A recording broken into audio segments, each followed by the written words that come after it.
Assalamualaikum warahmatullahi wabarakatuh. Di sini kami dari kelompok 7 akan menyampaikan materi tentang pembangunan pertanian dan pembangunan pedesaan yang beranggotakan Madina Vita Wulandari, Siti Nurhaliza, dan Natasha Dwintasari. Penyampaian materi pertama akan disampaikan oleh Madina Vita Wulandari. Baik, materi pertama yaitu pembangunan pertanian.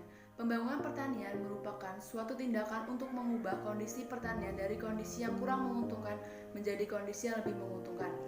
Pembangunan pertanian yang cocok untuk negara Indonesia yaitu pembangunan pertanian yang memiliki pertumbuhan konsisten. Selanjutnya, ada 3 tahap perkembangan dalam pembangunan pertanian. Yang pertama, pertanian tradisional. Yang kedua, tahap pertanian tradisional menuju pertanian modern. Yang ketiga, pertanian modern. Yang pertama, pertanian tradisional. Dalam pertanian tradisional, produksi pertanian dan konsumsi sama banyaknya dan hanya ada 1 atau 2 macam tanaman saja, biasanya jagung dan padi. Yang kedua, tahap pertanian tradisional menuju pertanian modern. Keberhasilan atau kegagalan usaha transformasi pola pertanian tradisional ini tidak hanya ditentukan oleh kemampuan petani saja, karena semua bergantung pada faktor lingkungan dan faktor sosial. Yang ketiga, pertanian modern. Pertanian modern merupakan tahap akhir dan bentuk yang paling maju dari unit usaha pertanian lainnya. Pertanian modern ini berkembang sebagai respon terhadap pembangunan dalam ekonomi nasional. Selanjutnya, pembangunan telah dilaksanakan sampai saat ini belum banyak mengubah keadaan pertanian di Indonesia dibandingkan dengan awal pemerintahan pada periode 2009 sampai 2014. Pembangunan pertanian tetap memegang peran strategis dalam perekonomian nasional. Pembangunan pertanian diharapkan dapat memperbaiki pendapatan penduduk secara merata dan berkelanjutan, karena sebagian besar penduduk negara Indonesia bermata pencaharian dari pertanian.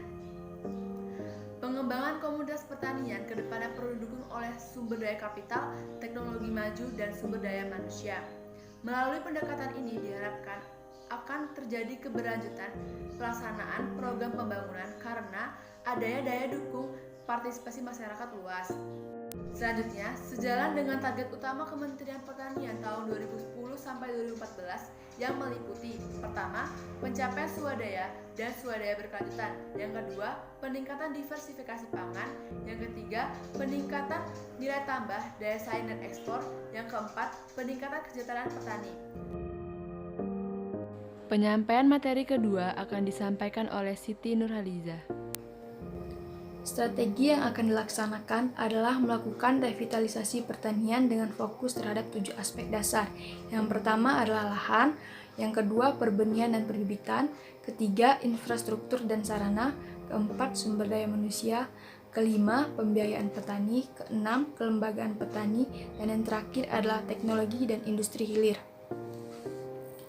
Contoh kasus pembangunan pertanian adalah Kementerian Pertanian atau Kementan memperhatikan regenerasi petani menjadi perhatian besar dalam menyiapkan sumber daya manusia pertanian yang handal dan mampu berdaya saing. Upaya yang dilakukan Kementan tersebut tidak sia-sia. Hal ini dibuktikan dengan banyaknya petani serta pengusaha milenial atau startup yang siap untuk melanjutkan tongkat estafet pembangunan pertanian. Regenerasi petani harus dilakukan kepada petani milenial dan petani andalan, karena petani milenial dan petani andalan sebetulnya yang paling berperan sangat strategis di dalam pembangunan pertanian Indonesia. Selanjutnya, saya akan menjelaskan tentang pembangunan pedesaan. Pembangunan pedesaan adalah pembangunan yang dilakukan di wilayah pedesaan yang mencakup seluruh aspek kehidupan masyarakat desa. Banyaknya masyarakat Indonesia yang tinggal di pedesaan membuat pembangunan yang ada di desa mendapatkan perhatian lebih. Pembangunan desa sebagai suatu proses yang diarahkan untuk kepentingan masyarakat. Diharapkan pelaksanaannya bisa berjalan atas inisiatif masyarakat setempat.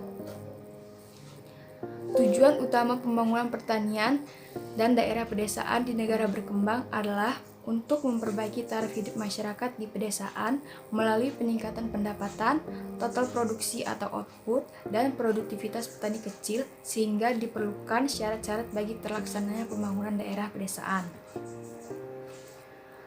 Pembangunan desa meliputi 2 aspek utama. Yang pertama, pembangunan desa dalam aspek fisik, yaitu pembangunan yang objek utamanya dalam aspek fisik atau sarana, prasarana, dan manusia. di pedesaan seperti jalan desa, bangunan rumah, pemukiman, jembatan, bendungan, irigasi, sarana ibadah, pendidikan, dan keolahragaan. Pembangunan dalam aspek fisik ini selanjutnya disebut pembangunan desa. Yang kedua adalah pembangunan dalam aspek pemberdayaan insani, yaitu pembangunan yang objek utamanya aspek pengembangan dan peningkatan kemampuan, skill, dan memperdayakan masyarakat di daerah pedesaan sebagai warga negara, seperti pendidikan dan pelatihan, pembinaan usaha ekonomi, kesehatan, spiritual, dan sebagainya. Penyampaian materi ketiga akan disampaikan oleh Natasha Dwintasari.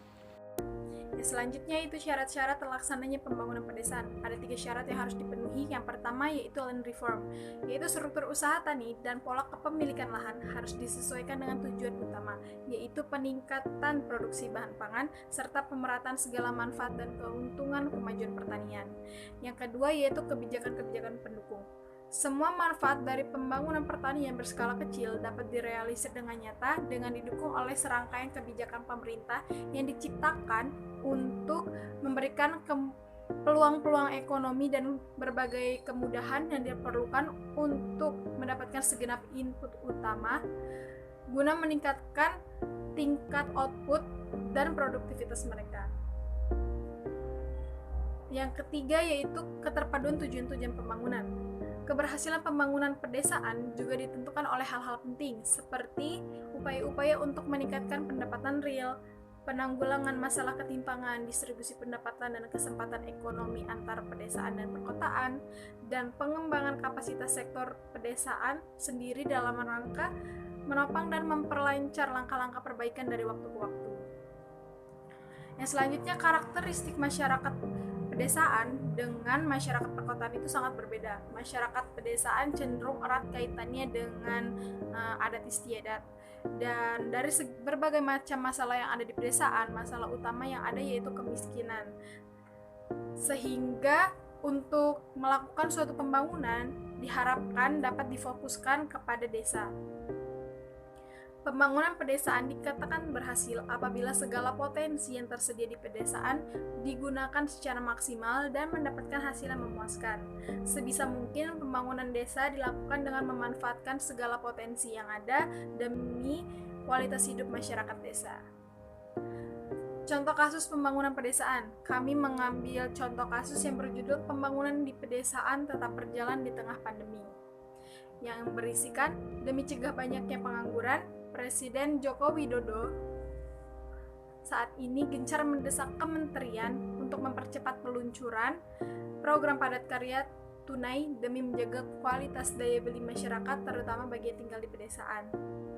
Kementerian PUPR merealisasikan program padat karya tunai dengan anggaran 10 triliun melalui 7 program, antara lain yaitu percepatan peningkatan tata guna air irigasi, pemeliharaan rutin jalur dan jembatan, pengembangan infrastruktur sosial ekonomi, penataan kota tanpa kumuh, tempat pengelolaan sampah, penyediaan air minum dan sanitasi berbasis masyarakat, serta pembangunan baru dan peningkatan kualitas swadaya. Demikian presentasi dari kelompok kami.